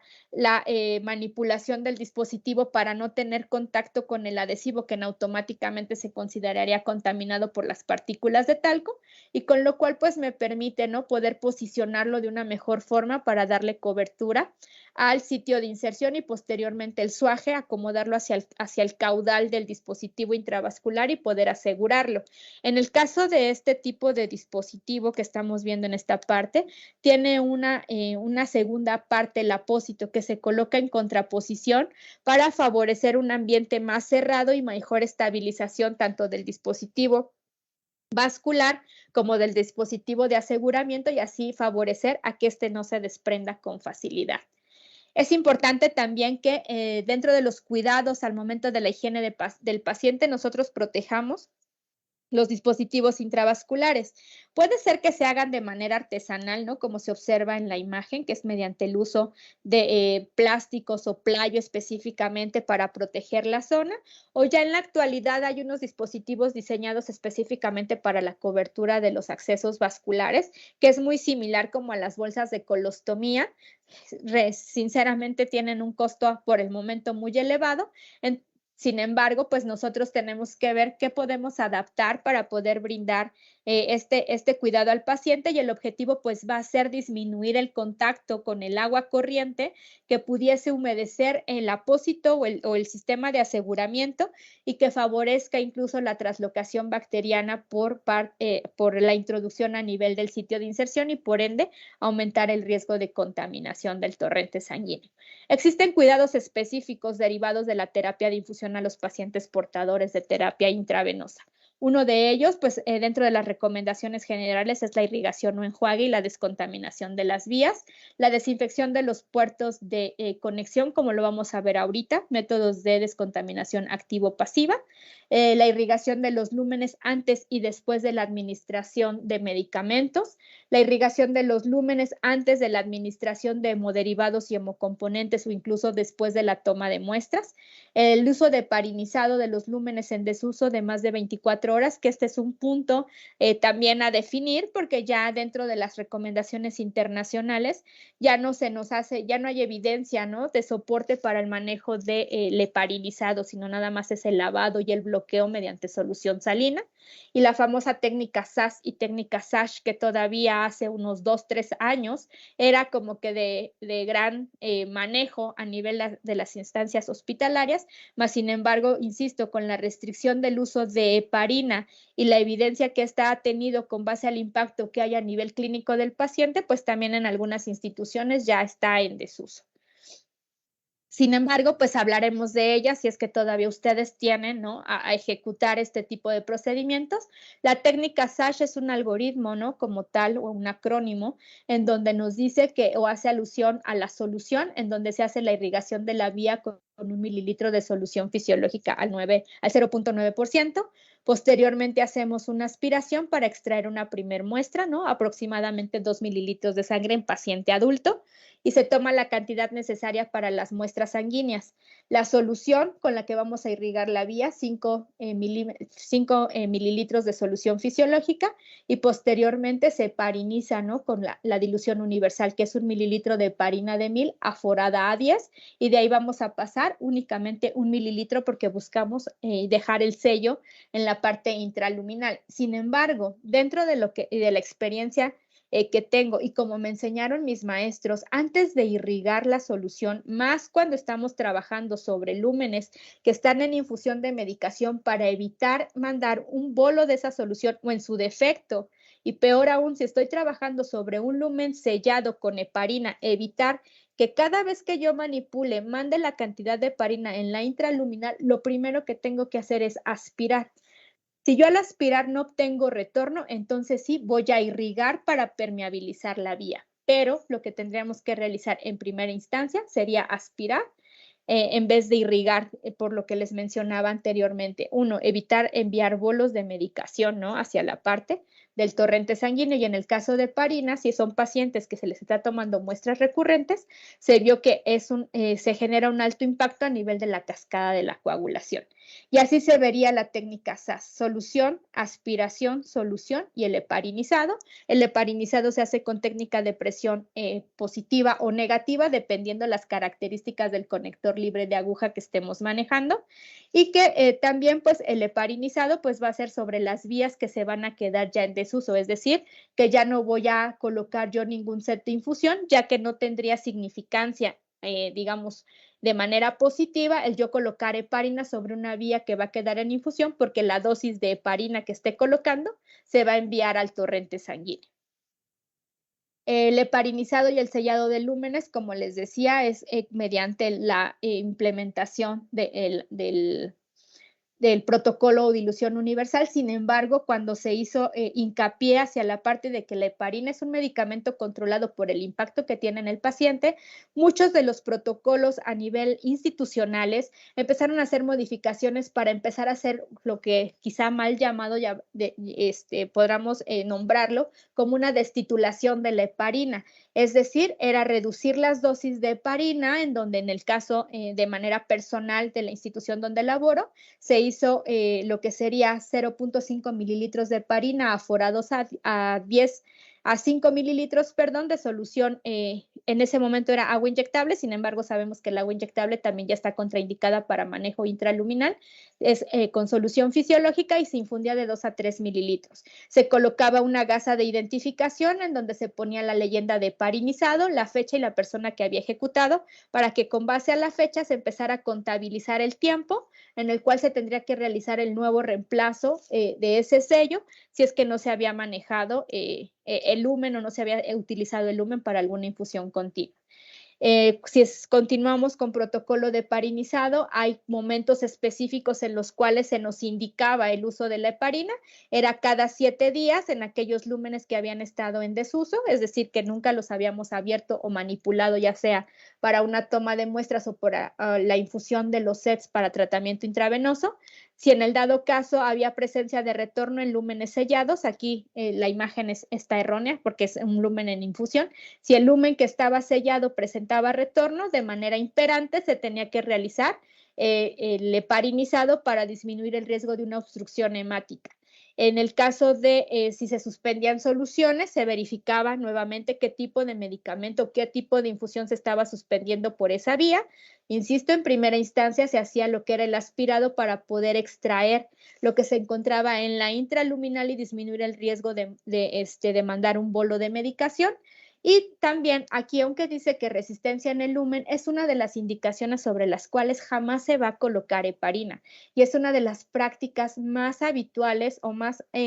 arraigadas en el personal de enfermería, que si el lumen está dando resistencia, en primera instancia lo que se les ocurre es infundir heparina. Es importante, ¿no?, mencionarles que no todo se maneja con heparina, y más puede ser que se potencialice el riesgo de obstrucción y que podamos fracturar incluso los dispositivos intravasculares. La heparina hace un sinergismo con los fármacos que va a generar una precipitación intraluminal y por ende va a favorecer una obstrucción química que, lejos de que lo permeabilicemos, lo vamos a obstruir más. Y también quítense de la idea que los lúmenes que no dan retorno, lo primero que tengo que hacer es infundir la heparina. La heparina, tengo que saber cuál es como que la farmacocinética de la heparina. La farmacocinética de la heparina, y también fue mal implementada o está mal implementada para disminuir supuestamente la obstrucción de los dispositivos, ya que esta no es fibrinolítica. Si nosotros buscamos ese objetivo fibrinolítico, tendríamos que utilizar uroquinasa. Y la uroquinasa es un medicamento altamente caro que ni siquiera en los países de primer mundo se implementa para el manejo de los dispositivos intravasculares, salvo en circunstancias así como que o casos muy extremos, ¿no? En los cuales sí su objetivo pues es lisar el trombo para poder permeabilizar el dispositivo, pero siempre y cuando yo tenga la certeza que esa obstrucción en el lumen es generada obviamente por un coágulo, porque si yo no tengo esa certeza y yo infundo, en este caso, ¿no? La uroquinasa o la heparina, insisto, voy a formar un sinergismo, una interacción farmacológica que va a terminar de obstruir mi dispositivo.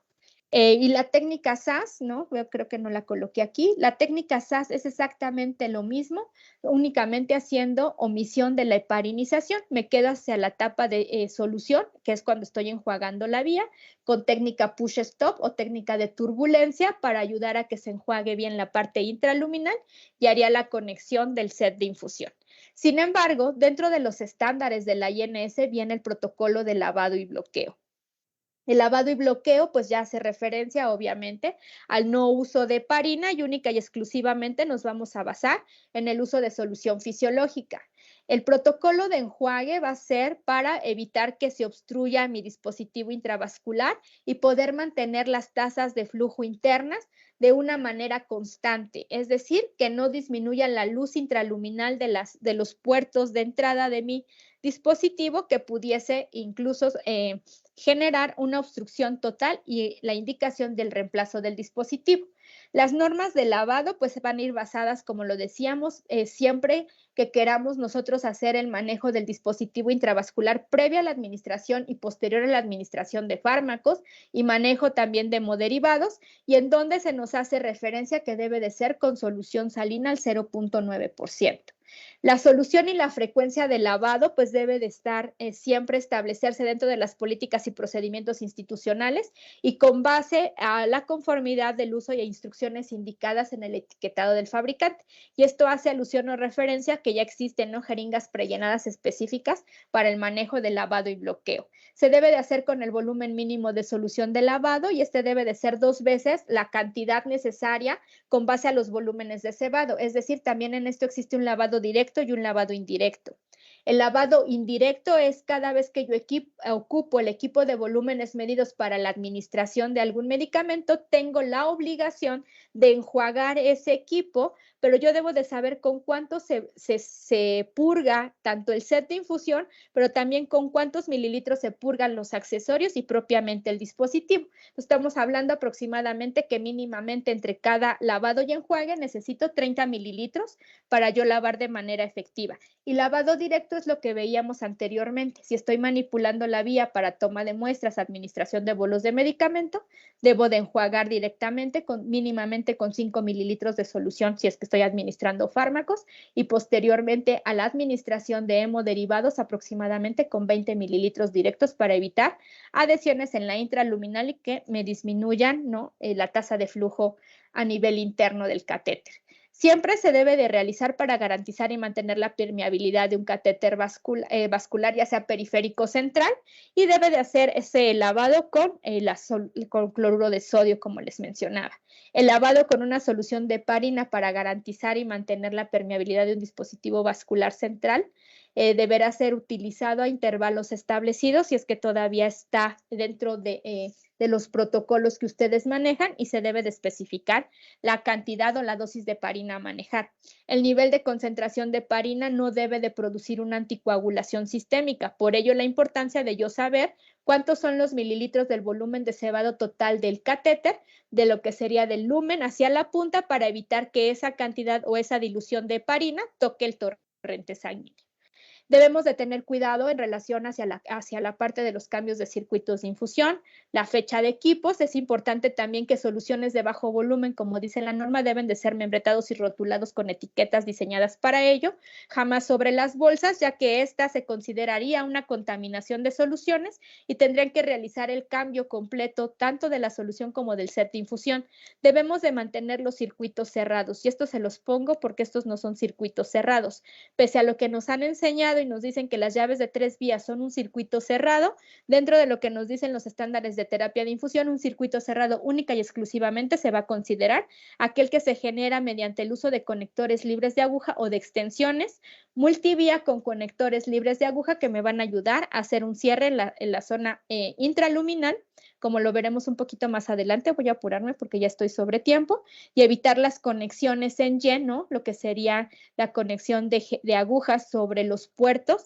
que también favorecen la contaminación intraluminal. Existen consideraciones especiales. Se debe de utilizar un equipo nuevo por cada hemoderivado. En el caso de soluciones hipertónicas, hablando de nutriciones parenterales, hablando de propofol, albúmina, se debe de realizar el cambio cada 24 horas de acuerdo a lo que especifica la norma 022. Sin embargo, dentro de las actualizaciones de los estándares de la INS 2021 y evidencia de los CDC, nos dice que este tipo de soluciones, a excepción de las nutriciones parenterales, hablando de propofol, albúminas y lo que sería insulina, se debe de hacer la restitución de los equipos cada 12 horas. Se debe de tomar en consideración, ¿no?, los principios básicos de farmacología para yo poder determinar qué medicamentos se pueden infundir sobre el mismo lumen, y debo de conocer la parte de la sustitución de los conectores libres de aguja, así como su uso, si son válvulas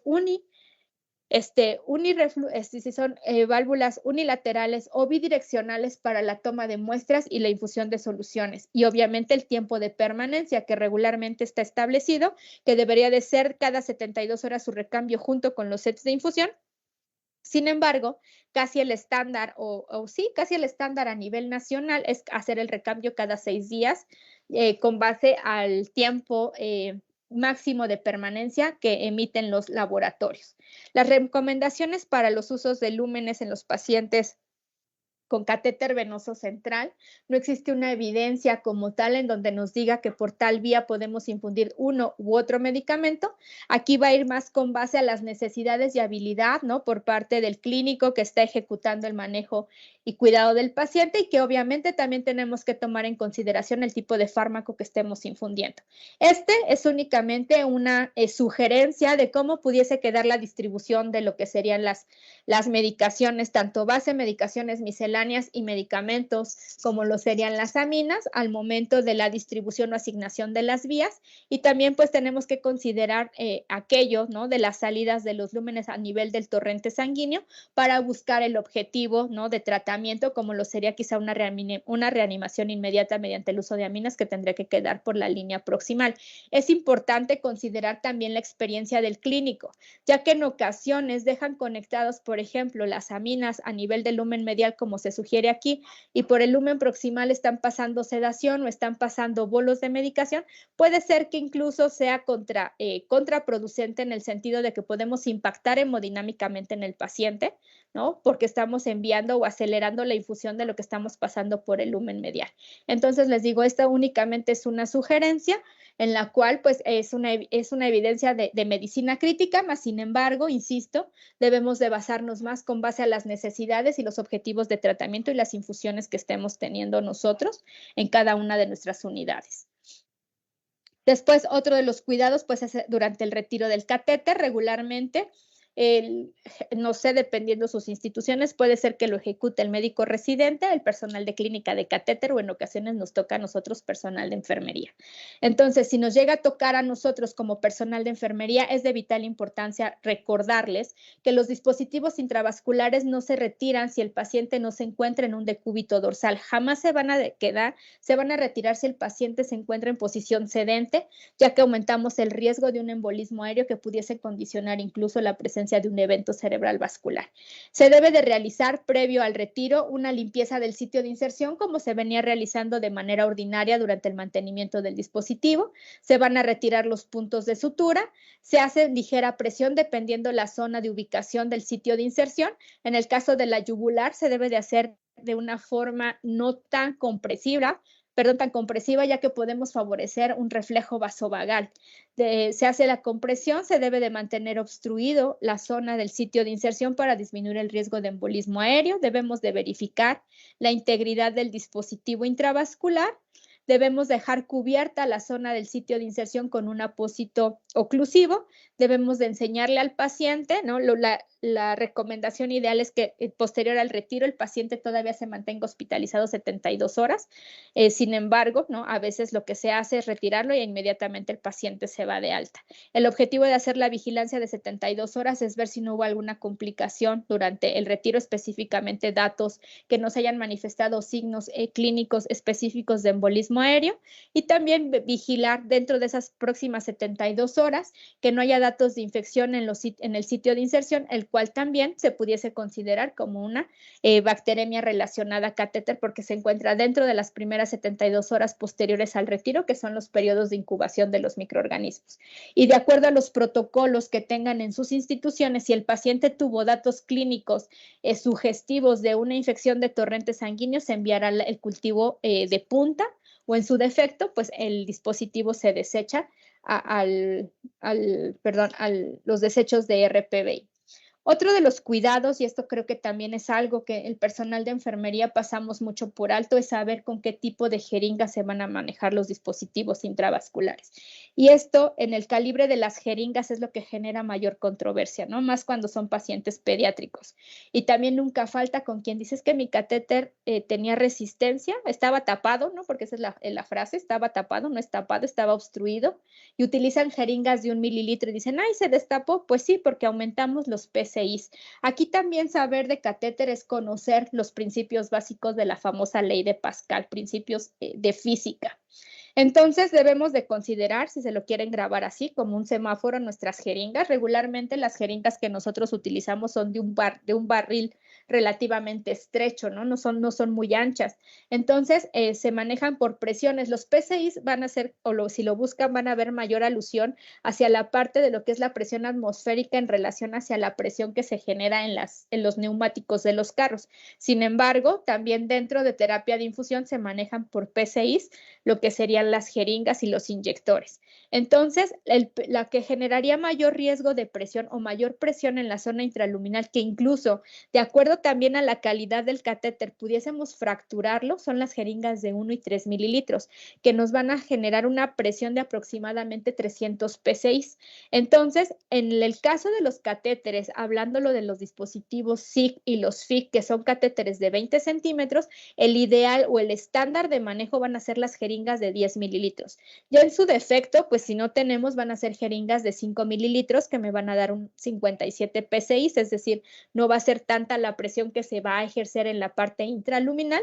Y el estándar siempre van a ser de 10 mililitros, ¿no? Que es el que genera menor presión en la región intraluminal. Si ustedes tienen la fortuna de contar con lo que son las jeringas prellenadas, van a ver que son jeringas de 10 mililitros y son jeringas muy pequeñitas, pero el barril es ancho. En los que son las jeringas que son de barril ancho generan menos presión a la infusión, pero generan un poco de mayor resistencia a la extracción. Entonces, esos principios de la ley de Pascal es lo que tenemos que ver en relación al movimiento de fluidos con base a las resistencias. Entonces, que ustedes se graben que cada vez que van a manipular un dispositivo, la jeringa de menor calibre que van a utilizar en el caso de los catéteres FIC o SIC va a ser de 5 mililitros versus si están manejando catéteres PIC, el calibre mínimo para el manejo de un catéter PIC va a ser una jeringa de 10 mililitros que no nos va a generar tanta presión en la región intraluminal y con eso vamos a disminuir el riesgo de fracturar o fisurar los catéteres. Existen recomendaciones que si hay resistencia al infundir, no vamos a forzar el paso de la solución, vamos a tratar de inferir qué es lo que está generando la obstrucción. Ya dentro de esto existe una escala específica, escala SINAS, ¿no? La escala SINAS me permite valorar y evaluar, ¿no? Con base a dos características importantes de los dispositivos, la infusión y la extracción, qué tan obstruido está el dispositivo y si requiere el reemplazo con base al score que estoy obteniendo. Siempre debemos de mantener una perfusión continua, es decir, y pasa más en los pacientes pediátricos, que son dosis mínimas, debo de mantener una perfusión continua para que se mantenga permeable el dispositivo, o en su defecto, yo generar lo que sería el sello de esa vía para disminuir el riesgo de una obstrucción mecánica, una obstrucción mecánica o una obstrucción hemática de esa vía. y siempre debemos de realizar el lavado de las vías. Esta es una técnica de presión negativa, que es una técnica que se implementa cuando estamos nosotros seguros que la obstrucción que se generó en el dispositivo es fue por situaciones hemáticas, ya sea por retorno o mal manejo al enjuague de la toma de muestras o administración de hemoderivados, y es la utilización de una llave de 3 vías con solución con heparina de 1000 unidades y una jeringa vacía. Entonces, lo que se hace es conectar por uno de los extremos lo que sería una jeringa con 2 o 3 mililitros de heparina sin diluir. Aquí nos dice que hace la semejanza a la uroquinasa porque es de un protocolo español, sin embargo, en México lo hacemos con heparina, y del otro tenemos una jeringa vacía. Entonces, vamos a ir infundiendo de manera lenta lo que sería la heparina, y con la solución, perdón, con la jeringa que está vacía, vamos a ir aspirando por el objetivo de poder extraer, ¿no?, los coágulos que se forman en la región o en la zona intraluminal, y evitar que estos se embolicen al torrente sanguíneo. El marco regulatorio dentro de los estándares nacionales, pues la norma 045, la norma 022 y la campaña sectorial de bacteremia 0 son los que nos dictan todos los lineamientos referentes al manejo de dispositivos. Marco regulatorio de guías y estándares internacionales, lo que son los consensos y los estándares de la Infusion Nurse Society, el CDC en el caso de Estados Unidos, así como la Asociación Americana del Control de Infecciones, y en el caso de Latinoamérica, la ACIN, ¿no?, que es de Colombia, la Asociación de Control de Infecciones, y en el caso de Europa, la Royal College of Nursing, que también dentro de su formación emite lo que son guías para manejo del dispositivo intravascular. Tecnología en terapia de infusión, lo que son los conectores libres de aguja que vienen de manera puntual en el numeral 6.3, 6.2 de la norma 022, en donde nos dice que estos tienen el objetivo de reducir, ¿no?, las complicaciones infecciosas, y que estos deben de ser sustituidos, o mejor dicho, estos deben de sustituir a las llaves de 3 vías. Su uso se recomienda ya que van a disminuir el riesgo de contaminación durante la infusión de soluciones intraluminales, pero que también forma parte de los componentes de bioseguridad, ya que disminuye el riesgo de punciones accidentales para el personal de salud. ¿Cómo funciona un conector? Un conector tiene un septo interno, el cual se va a abrir al momento que yo estoy colocando, ¿no?, una jeringa o un set de infusión, y va a mantener pues el flujo lineal de esa infusión. Y que al retirar ya sea la jeringa o el set de infusión, en automático se va a cerrar el septo para favorecer una parte aséptica en la región intraluminal. Por ello, la importancia de yo saber manejarlos y de no colocar tapones en las salidas de los conectores, ya que lejos de favorecer la reducción de una contaminación, estoy ampliando, ya que estoy manteniendo mi circuito abierto hacia la parte exterior, aumentando el riesgo de contaminación intraluminal. Su objetivo, pues, es sellar el sistema, ¿no?, y mantenerlo cerrado. Se debe de eliminar por completo el uso de agujas y tapones, por lo que les mencionaba, ya que se va a mantener el circuito abierto y nos va a ayudar a evitar accidentes por pinchazos. Existen diferentes conectores, ¿no?, conectores con función positiva, función negativa, función neutra, y que con base a eso existen protocolos específicos de enjuague. Las técnicas de desinfección son las que les comentaba: desinfección activa, como lo van a ver referido en inglés, método Scrub the Hoop, que es friccionar el conector, ¿no?, en donde nos dicen que debemos de friccionar por 15 a 30 segundos, lo que sería en primera instancia la conexión Luer Lock. Al desconectar, protejo la salida del Luer macho, y tengo que hacer énfasis en la descontaminación del septo sobre la parte plana del conector. Lo ideal es que se tenga que realizar con alcohol isopropílico de primera elección. Nos sugieren que sean las toallitas de un único uso, más sin embargo, si no contamos con ellas, pues hacerlo con una técnica estéril mediante el uso de gasas estériles y alcohol isopropílico. Hay alguna evidencia que dice, ¿no?, que se hace la descontaminación con clorexidina, más sin embargo sabemos que si nos vamos hacia la parte etimológica de la definición de lo que sería un antiséptico, nos dice que actúa sobre materia viva, entonces no tendría significancia en colocarla en zonas inertes. Este es uno de los flyers que en su momento publicó los CDC, ¿no?, que ya tiene bastante tiempo, tiene aproximadamente unos 5 años, en donde nos dice la higiene de manos, el hoop scrub, ¿no? El frotar el conector por 15 segundos, dejar secar otros 15 segundos y posteriormente hacer la conexión. Y aquí, si se dan cuenta, esta técnica, mantener ANTT, es la técnica de no touch, técnica de no tocar, es decir, yo no debo de tocar estos puntos críticos como lo son la conexión propiamente del septo del conector y la conexión Luer de la jeringa, que regularmente son las partes que más sobremanipulamos de los accesorios. Existe la descontaminación pasiva, algo que también apenas está llegando a los hospitales, y la descontaminación pasiva es mediante el uso de tapas. Estas tapas tienen una esponja impregnada de alcohol isopropílico que va a proporcionar una rápida desinfección, y se llaman pasivas porque las vamos a colocar en aquellos puertos que están en desuso y que para poder nosotros poder tener acceso a ellos, tendríamos que darle mayor tiempo de descontaminación, aproximadamente de 1 minuto. Por eso son como que su uso es para un mantenimiento prolongado, ¿no? Y su permanencia es de hasta 7 días, siempre y cuando no se desconecte en ese lapso de tiempo. Si en algún momento se hizo la desconexión, no puedo volver a colocar la misma tapa, tengo que reemplazarla. Dentro de las ventajas con las cuales se maneja es que se dice que dentro de esta descontaminación sería una técnica ya estandarizada versus la técnica scrub de hoop. ¿Por qué? Porque la técnica de scrub de hoop, cada uno hace diferente presión o diferente fricción que no pudiésemos estandarizar.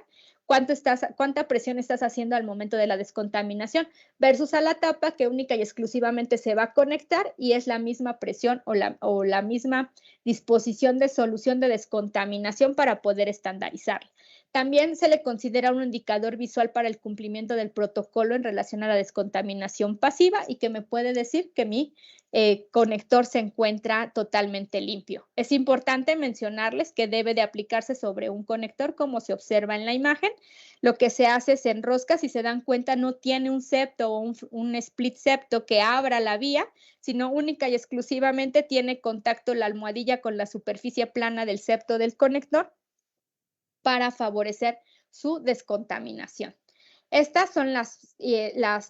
tapas y también existen puntas. Las puntas son muy similares, solo que las puntas van hacia las salidas de los sets de infusión, hacia las conexiones Luer-Macho, en las cuales pues regularmente, ¿no? Que se supone que no tendríamos que hacer desconexión de las mismas, se llegan a realizar y lo que hacemos es colocarle, ¿no? Aquí lo que sería en el mejor de los casos alguna aguja. Entonces, esta es parte del protocolo de descontaminación, está dentro de los estándares 34 de la Infusion Nurse Society, conectores libres de aguja,